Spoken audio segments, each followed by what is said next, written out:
The Nectar of Devotion, the complete science of Bhakti Yoga, a summary study of Srila Rupa Goswami's Bhakti Rasamrita Sindhu by His Divine Grace A.C. Bhaktivedanta Swami Prabhupada, founder Acharya of the International Society for Krishna Consciousness. Chapter 18, Character of One in Ecstatic Love.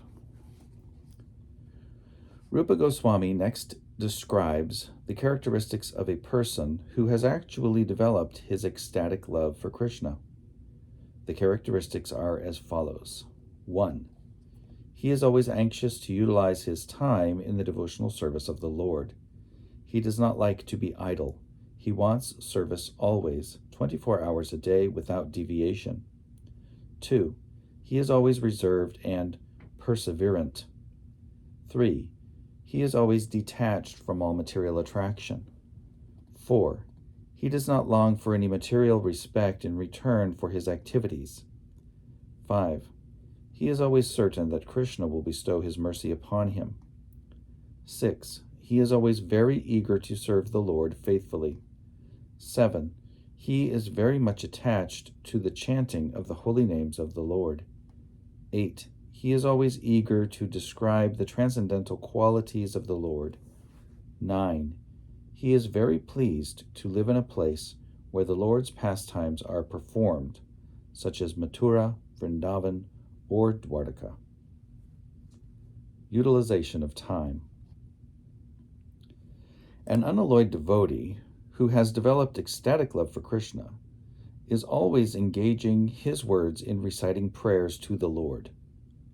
Within the mind, he is always thinking of Krishna, and with his body, he either offers obeisances by bowing down before the deity or engages in some other service. During these ecstatic activities, he sometimes sheds tears.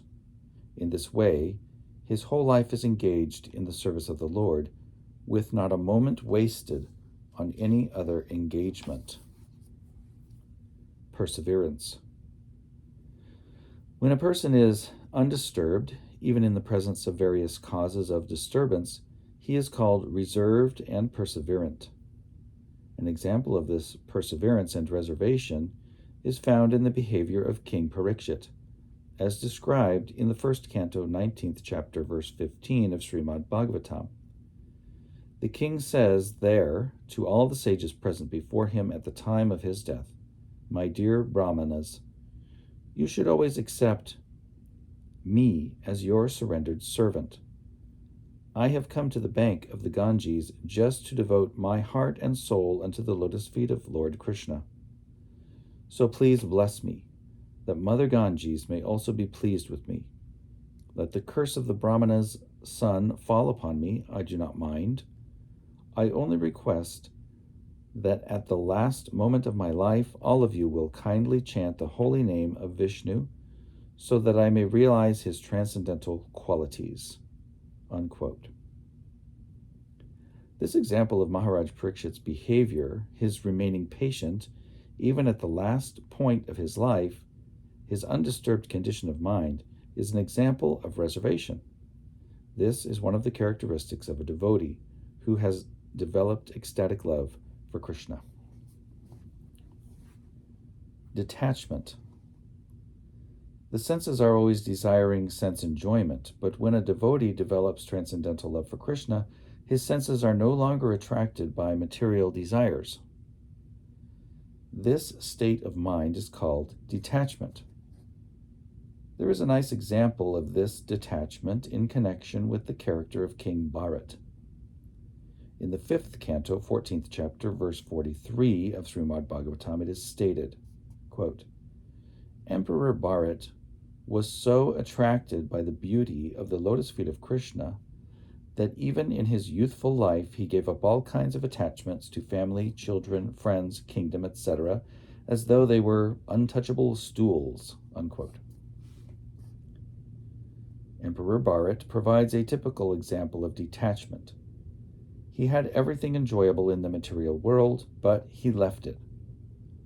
This means that detachment does not mean artificially keeping oneself aloof and apart from the allurements of attachment.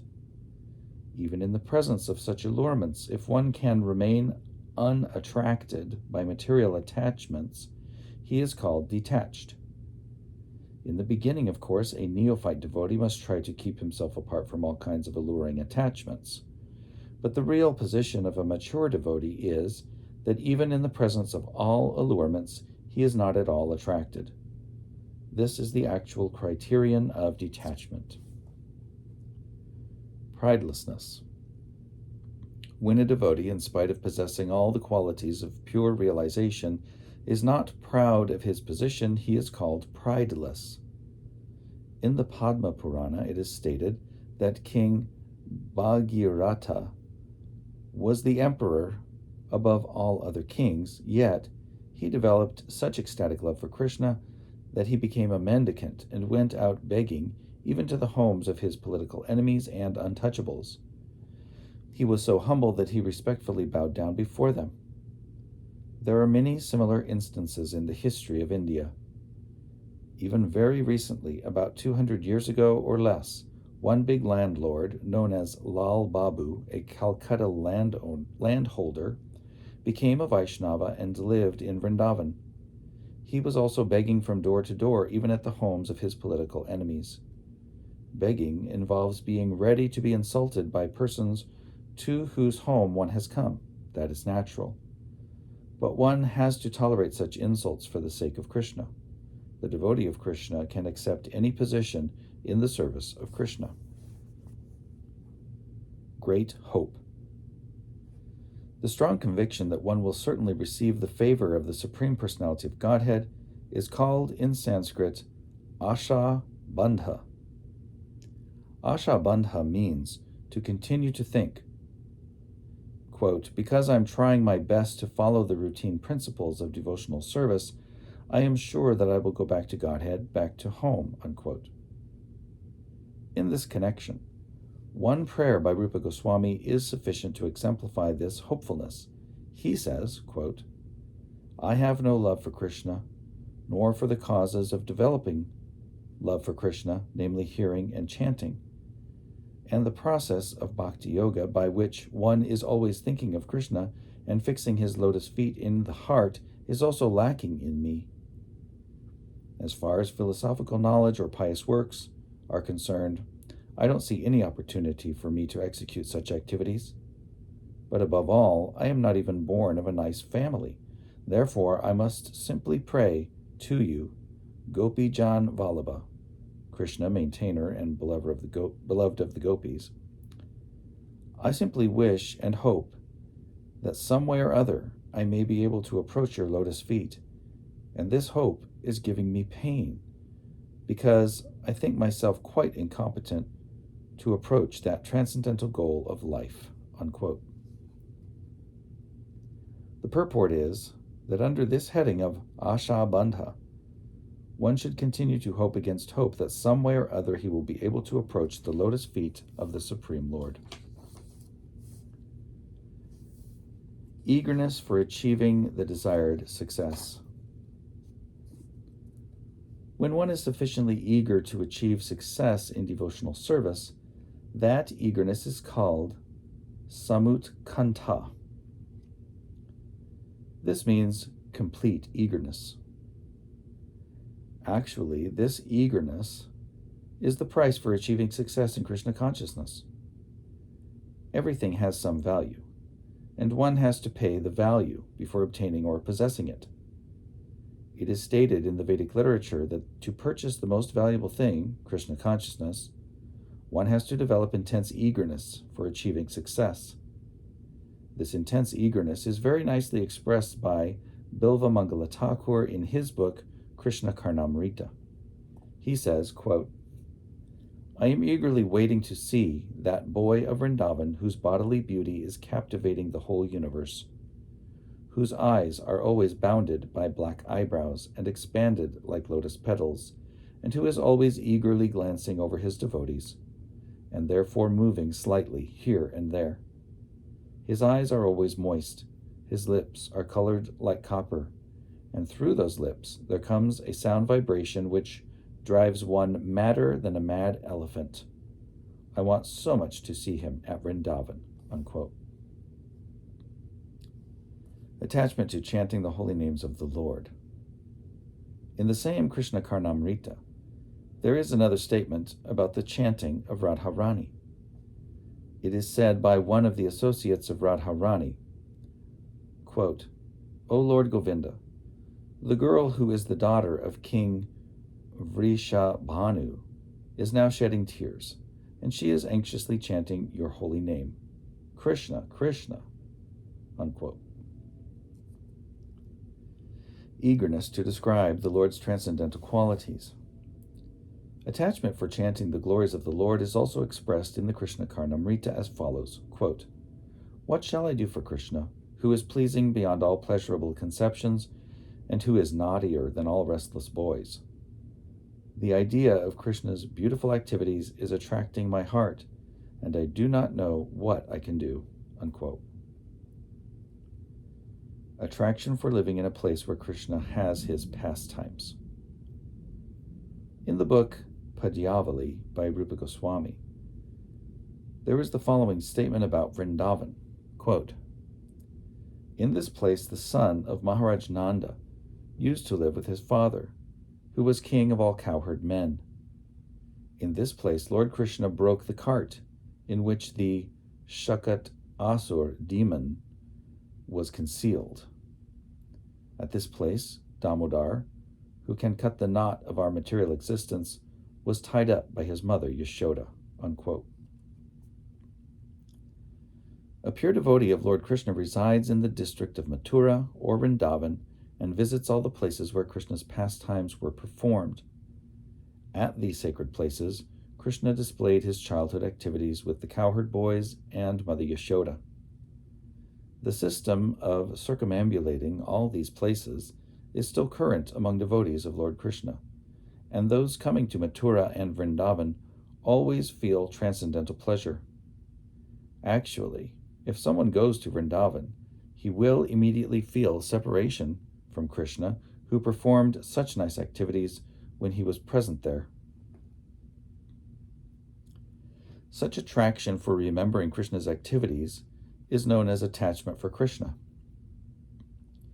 There are impersonalist philosophers and mystics, however, who, by a show of devotional service, want ultimately to merge into the existence of the Supreme Lord.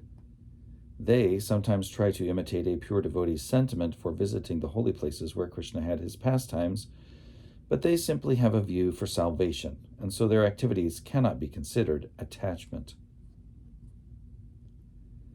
It is said by Rupa Goswami that the attachment exhibited by pure devotees of Krishna, for Krishna, cannot possibly be perfected in the hearts of fruitive workers, karmis, or mental speculators. Because such attachment in pure Krishna consciousness is very rare and not possible to achieve even for many liberated persons. As stated in Bhagavad Gita, liberation from material contamination is the stage at which devotional service can be achieved. For a person who simply wants to have liberation and to merge into the impersonal Brahmajyoti, attachment to Krishna is not possible to acquire. This attachment is very confidentially kept by Krishna and is bestowed only upon pure devotees. Even ordinary devotees cannot have such pure attachment for Krishna. Therefore, how is it possible for success to be achieved by persons whose hearts are contaminated by the actions and reactions of fruitive activities and who are entangled by various types of mental speculation? There are many so-called devotees who artificially think of Krishna's pastimes, known as Ashta Kaliya Leela. Sometimes one may artificially imitate these, pretending that Krishna is talking with him in the form of a boy, or else one may pretend that Radharani and Krishna both have come to him and are talking with him. Such characteristics are sometimes exhibited by the impersonalist class of men, and they may captivate some innocent persons who have no knowledge in the science of devotional service. However, as soon as an experienced devotee sees all of these caricatures, he can immediately evaluate such rascaldom. If such a pretender is sometimes seen possessing imitative attachment to Krishna, that will not be accepted as real attachment. It may be said, however, that such attachment gives the pretender hope that he may eventually rise onto the actual platform of pure devotional service. This imitative attachment can be divided into two headings, namely shadow attachment and para, transcendental attachment. If someone, without undergoing the regulative principles of devotional service or without being guided by a bona fide spiritual master, shows such imitative attachment, this is called shadow attachment. Sometimes it is found that a person actually attached to material enjoyment or salvation has the good fortune to associate with pure devotees while they are engaged in chanting the holy name of the Lord. By the good grace of the Lord, one may also cooperate and join in the chanting. At that time, simply by the association of such pure devotees, the moon-like rays from their hearts reflect on him. And by the influence of the pure devotees, he may show some likeness of attachment caused by inquisitiveness, but this is very flickering. And if, by the manifestation of such shadow attachment, one feels the disappearance of all material pangs, then it is called para attachment. Such shadow attachment, or para attachment, can develop if one associates with a pure devotee or visits holy places like Vrindavan or Mathura. And if any ordinary man develops such attachment for Krishna and fortunately performs devotional activities in the association of pure devotees, he can also rise to the platform of pure devotional service. The conclusion is that transcendental attachment is so powerful that if such attachment is seen manifested even in some common man, by the association of a pure devotee it can bring one to the perfectional stage. But such attachment for Krishna cannot be invoked in a person without his being sufficiently blessed by the association of pure devotees. As attachment can be invoked by the association of pure devotees, so attachment can also be extinguished by offenses committed at the lotus feet of pure devotees. To be more clear, by the association of pure devotees, attachment for Krishna can be aroused, but if one commits offenses at the lotus feet of a devotee, one's shadow attachment or para attachment can be extinguished. This extinguishing is like the waning of the full moon, which gradually decreases and at the last becomes dark. One should therefore be very careful while associating with pure devotees to guard against committing an offense at their lotus feet. Transcendental attachment, either shadow or para, can be nullified by different degrees of offenses at the lotus feet of pure devotees. If the offense is very serious, then one's attachment becomes almost nil, and if the offense is not very serious, one's attachment can become second class or third class. If someone becomes attached to the principles of salvation or to merging into the existence of the Brahma Jyoti, his ecstasies gradually diminish into shadow and para attachment, or else transform into the principles of ahangra hopasana.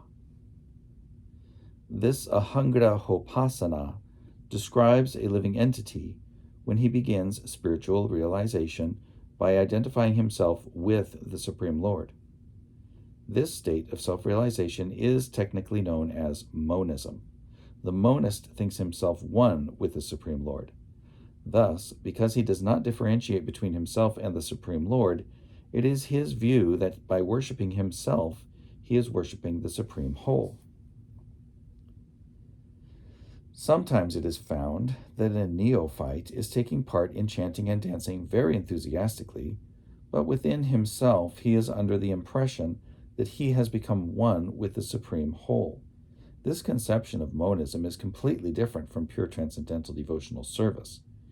If, however, it is seen that a person has developed a high standard of devotion without having undergone even the regulative principles, it is to be understood that his status of devotional service was achieved in a former life.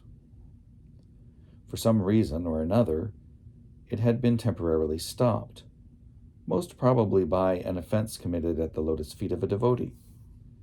Now, with a good second chance, it has again begun to develop.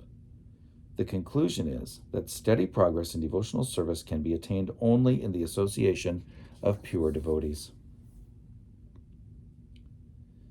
If one can gradually advance his status in devotional service, this is understood to be due to the causeless mercy of Krishna himself. If a person is completely detached from material enjoyment and has developed pure ecstatic devotion, even if he is sometimes accidentally found not living up to the standard of devotional service, one should not be envious of him. It is confirmed also in Bhagavad Gita that a devotee who has unflinching faith in and devotion to the Lord, even if sometimes found to be accidentally deviated from pure devotional characteristics, should still be counted among the pure. Unflinching faith in devotional service in Lord Krishna and in the spiritual master makes one highly elevated in the activities of devotional service. In the Nrsimha Purana it is said, if a person, quote, if a person has completely engaged his mind, body, and activities in the service of the Supreme Godhead, but externally he is found to be engaged in some abominable activities, these abominable activities will surely be very quickly vanquished by the influence of his staunch devotional force, unquote. The example is given that on the full moon there are some spots which may appear to be pockmarks. Still, the illumination spread by the full moon cannot be checked. Similarly, a little fault in the midst of volumes of devotional service is not at all to be counted as a fault. Attachment for Krishna is transcendental bliss. Amid unlimited volumes of transcendental bliss, a spot of some material defect cannot act in any way.